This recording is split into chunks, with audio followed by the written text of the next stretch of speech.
Welcome back to the enclosure. Today's update is about the heating system, or the space conditioning system to be exact, because it's going to do both heating in the winter and cooling in the summer. I'm doing a hydronic ceiling system, and we're down in the HVAC room, and the beginning of the system is the distribution manifold that will take the conditioned water from the heating system, which we'll talk about in later updates, and feed it to the 5 remote manifolds feeding the ceiling circuits. So we'll talk about those when we see them, but basically this is the beginning of it. So we have our return on the top and our feed on the bottom. All of the lines are insulated. I still am going to insulate the manifold area here later, after I move in when I have more time. But on the feeds, we're just going straight out to the manifolds, and then on the returns, we've got a ball valve to shut each circuit off, and then a union so that we can disconnect everything from here down to here if we want to. Or these are also considered unions, and they will unscrew and allow us just to disconnect, say, that part, or disconnect that part. But basically what we've got is we've got a ball valve, we've got a strainer, a Y strainer, and then because I'm interested in the actual efficiency of this system, and other people are as well, I've installed some flow meters from Thermo-Fin. So they're going to measure the actual flow going out to all of the manifolds. And with the, we're also going to have temperature sensors on each circuit. And we're going to have a whole bunch of instrumentation in the HVAC room as well. And with all of this, we'll be able to determine the efficiency of each circuit and the total system itself. I'll also have energy meters on the power being used by the system. We're also going to do flow sensors on the hot water system for the domestic and see how efficient that system is. But for now, this is what we've got installed. The instrumentation will probably come after I move in. And basically from here we go up to all of the remote manifolds. What I found the easiest way to, I'm using this tube insulation, and some of you that longtime viewers will see that I also used it on the domestic piping and got in a little bit of trouble because I had covered over the pipes before the inspector saw them. In this case, there's no real inspection on the heating system, so I've gone ahead and done this. And what I found the easiest method to do was to run the PEX first through the ceiling assembly, and then slide these 6-foot long insulation tubes onto the pipe. I found that did the least amount of damage to the tubes, the insulation tubes, and was the fastest. So we'll go over to one of the manifolds. This is the one in the basement, feeding most of the basement. There will be another one in the cold room under the garage. But this one is a 3, 6, 8 circuit manifold. So basically we have in this case it's reversed. We've got the conditioned water coming in the top and the return going out the bottom. We've got air bleeders on both, and we've got drains on both. These are flow sensors allowing us to adjust the flow per circuit, which is going to be dictated by the LoopCAD program. And then these caps come off and actuators go on that were connected to the thermostats, and that's what's actually going to turn the circuit on and off as required. There's also a port here that you put temperature sensors in, so you can see the delta T between the feed and the return. So these are Calafi manifolds, really nice quality. easy to assemble. These are assembled in the inverted position, and what this means is that the tube connections are facing upwards, not downwards. So basically it's rotating, and then you have to change this and this to put on the right side. So obviously when you rotate, this would be down. If we were doing a standard conversion or connection, then you'd have to rotate these so that they were on the opposite sides. And you're also rotating this so that it's accessible, because otherwise it's pushed into the wall. And we've also done all of the HVAC control cables that we needed to do prior to the insulated assemblies that you saw earlier. So it's exciting times. We're getting there. I'll show you the other manifolds, so I'll just put you on pause. So now on the top floor, I'm in the master bedroom walk-in closet. And we have another, I think this one's a 9 circuit manifold. And you can see that they're modular, so they just add on. They've got some standard valve bodies that they then combine to get the number of circuits you want. And again, we're in an inverted orientation. And this will feed most of the upper floor. But we do have one more upstairs that is in the master bathroom shower clerestory. And you can see it up there. And that's going to feed basically most of the clerestory circuits, the vaulted ceiling circuits. And that's a 6 circuit. And I still obviously have some pipe insulation to do. This one was kind of awkward, so I chose not to put the pipe insulation on. I wanted to make sure that the 5/8 connection to the manifold was sound and not sort of hidden behind the insulation as I'm trying to push it on. And I can just use split face insulation to wrap that later. I may or may not insulate the manifolds. There's a lot of talk on the heating forums about making sure that you insulate extremely well any chilled water lines, but that would only be feeding, say, the buffer tank or a condensing coil.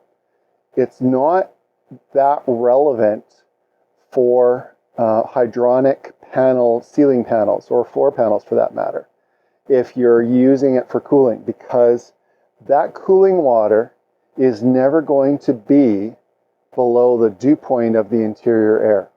There's sensors that you're putting, in my case I'm putting them on each floor, dew point sensors, and it will calculate the worst case scenario and make sure that the chilled water coming out of the conditioning system is not below the dew point of the interior air. So there really is no way for condensation to occur on these pipes. So I'm probably not going to worry about insulating them. Because these are in conditioned spaces, generally, there also isn't really a need to insulate them to prevent those spaces from either overheating or cooling. All they'll do is they'll contribute to the capacity of that room, and when it reaches its set point, based on the thermostat, the system will shut off and stop pumping water. Okay, so now I'll just put you on hold as I go downstairs and show you the last one. So we're now at the guest entrance closet. From previous videos, you'll remember that this is the closet that has all of the low voltage drivers for the LED circuits. And we're also decided to put, it's a convenient spot to put the hydronic manifold.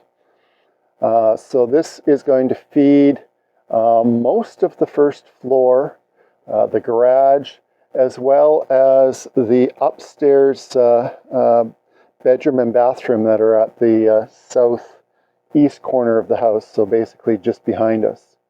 because that was the most expedient route for the tubing. Again, it's not that typical to have manifolds serving multiple floors. We did this for two reasons. One, to keep the load per manifold fairly even. The whole system is fed by 5/8 inch HE PEX tube, because that was more than capable of fulfilling the load per manifold. A lot of times it's 3/4 or sometimes even 1 inch, but our loads are so low. The other reason is routing the tubes around the house had to take into account all of the beams that are flush beams. So they block the floor assembly or the floor cavity. And so I had to work around that, and I've got some major beams going down this stairwell. So I've got one on each side of the stairwell, and I've also got one at the foot of the hall. So it was fairly difficult to work around that if I had to have all of the manifold only feeding one floor. And because this is also ceiling, the manifold's never going to be above the panel. In a floor configuration, the manifold's above the panel, and therefore you have an easier way of getting air out of the system. But if you are designing the system properly and you purge it properly on commissioning, and then you have micro bubble emitters and whatnot, you should easily take care of the initial air and then prevent air from accumulating after that. Now, you will see that there is one circuit connected, and that's the exciting part. I have just finished. Now, by the time you see this video, I'll have done it probably quite a while ago, but I've just finished my first circuit, ceiling circuit. So it was a bit of a learning curve. You can see the transfer plates, and in between the transfer plates is the foil-faced polyiso. And so the things that I learned, for starters, I was gluing this all up with contact cement, which is what is recommended in one of the journals that show the system. Contact cement is a total pain in the butt, and I was finding that it was setting up really quickly on the foil-faced polyiso, and I actually don't understand why. Maybe whether it was some chemical reaction or because it was foil-faced and so conductive. I don't know. I just found that as I was rolling it on the foil face, if I rolled it more than once, in other words, if I tried to over-roll it, it would just start peeling back what had been rolled out and bunching up on the roller. It was a brand new pot, wasn't doing that on any other material, just the foil face.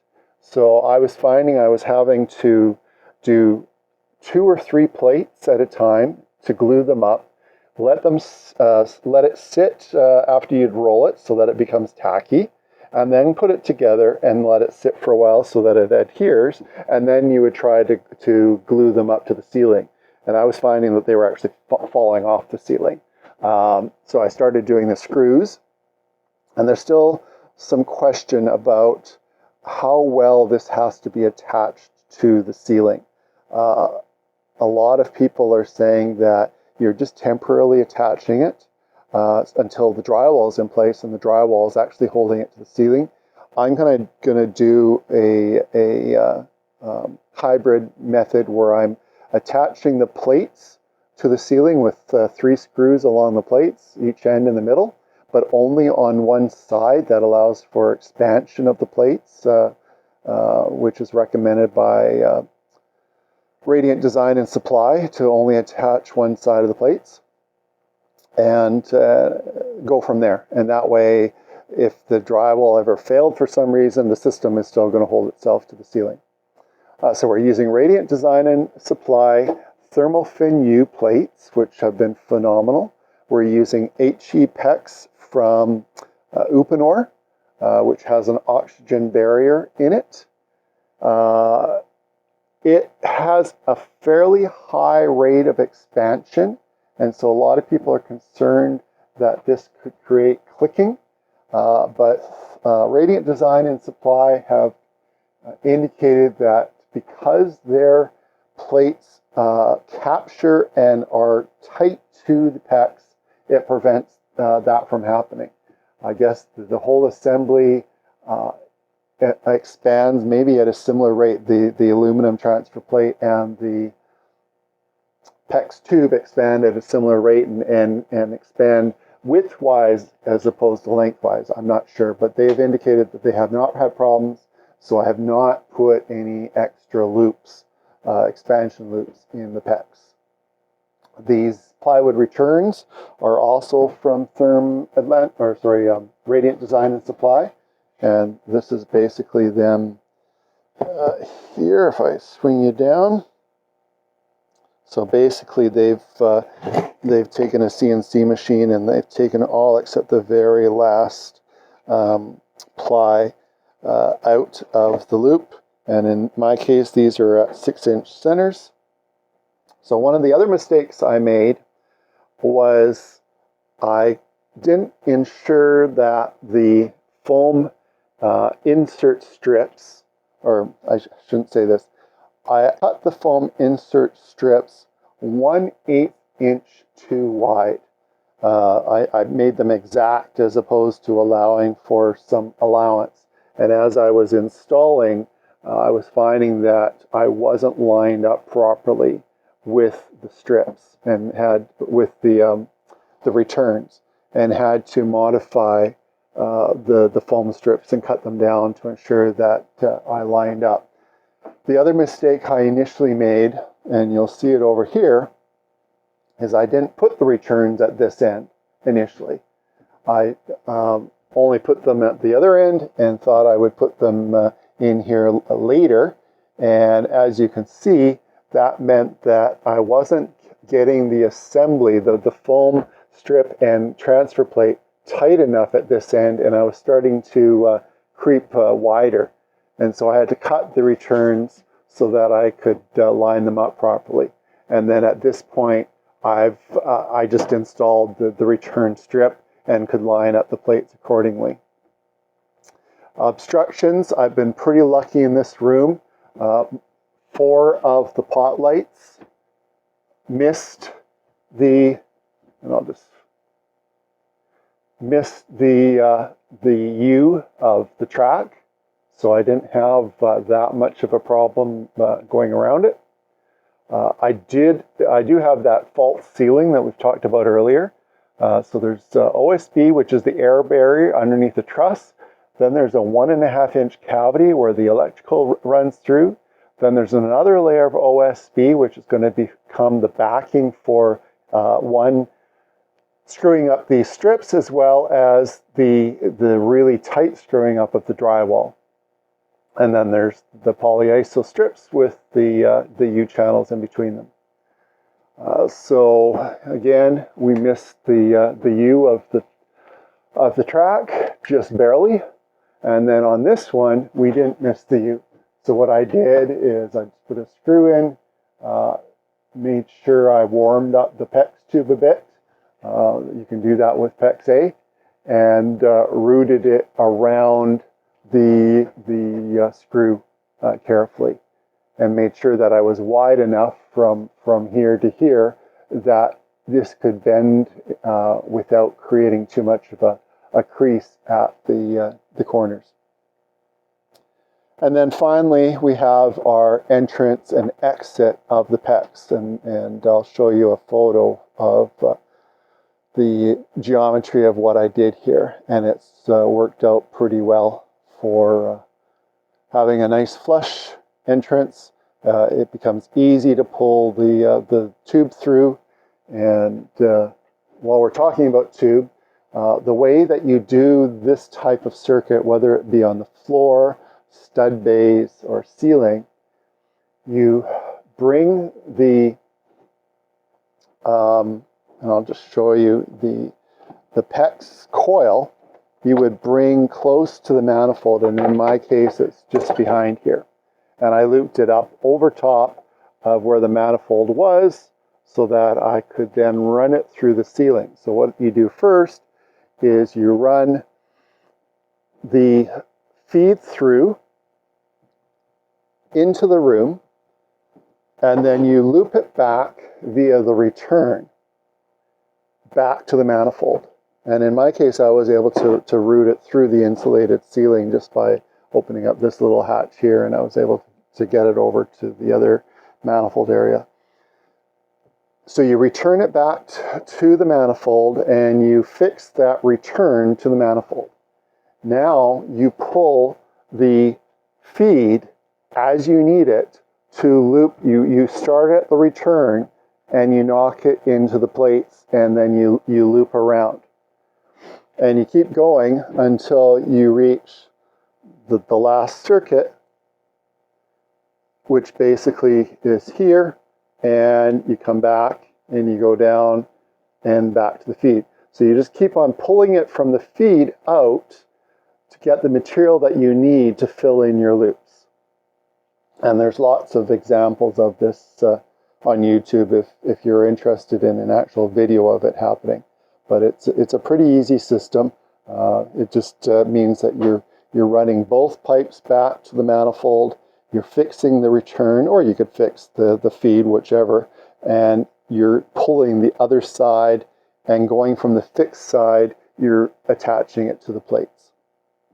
So the last thing I'm going to show you is how I'm putting together the plate assemblies now. I mentioned I started out by doing it with the contact cement, and it just makes a big mess.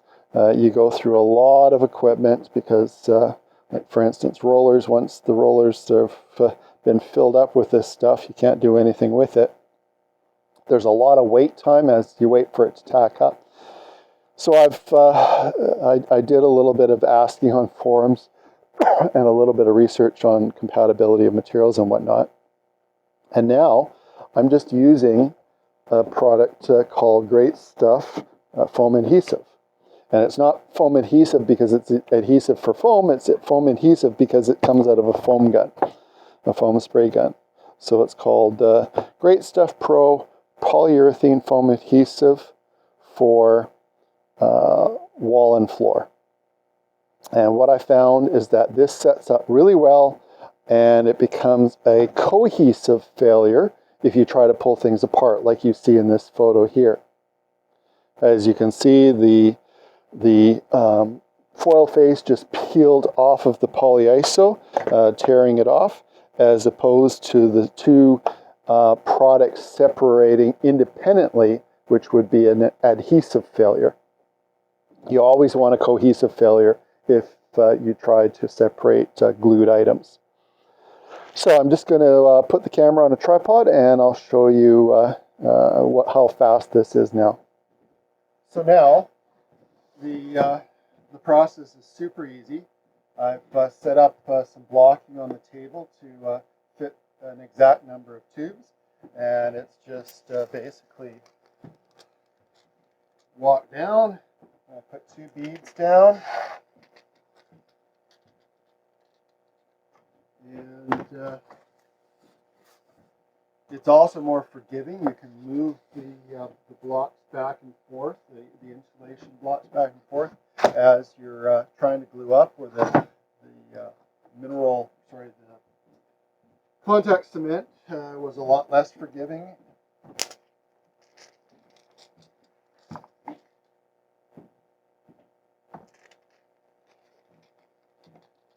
And actually get this one backwards, so let's turn it around.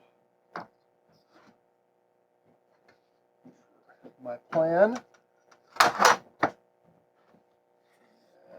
boom, this fits in just barely.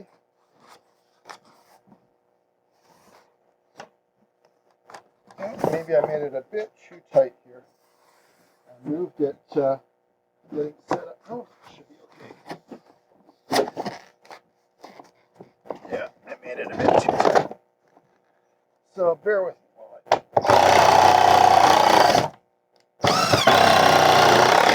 Okay.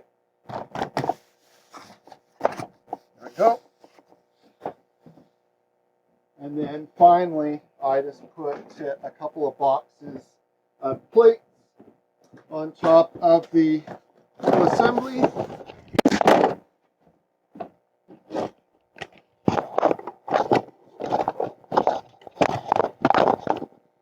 Just to make sure that it doesn't flip up.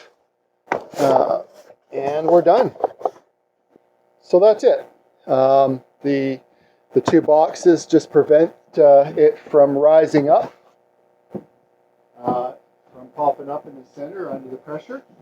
But this will hold it all in place until the glue sets up, which is just maybe 5 minutes or so, and then these are ready to go. And I can do multiple stacks, and I'm going to as I get going. This is the last major system to install before I do drywall.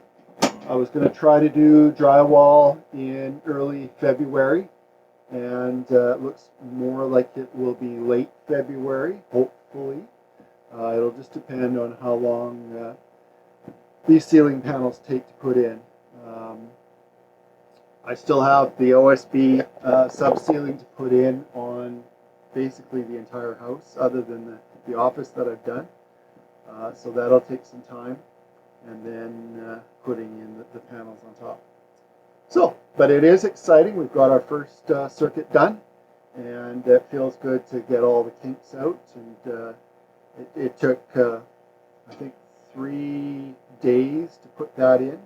The first 2 days I got I did the sub-ceiling and the drilling out of the pot light holes, and then I put in maybe 4 of the rows, and then the last day I did the entire rest of it, including the popping in of the tube. So certainly a big improvement in speed, and hopefully that'll carry forward. And I'm hoping to punch out a room, like a large room, in maybe 2.5 days. So we'll see how that goes. Anyway, thanks for visiting, and we'll see you again soon.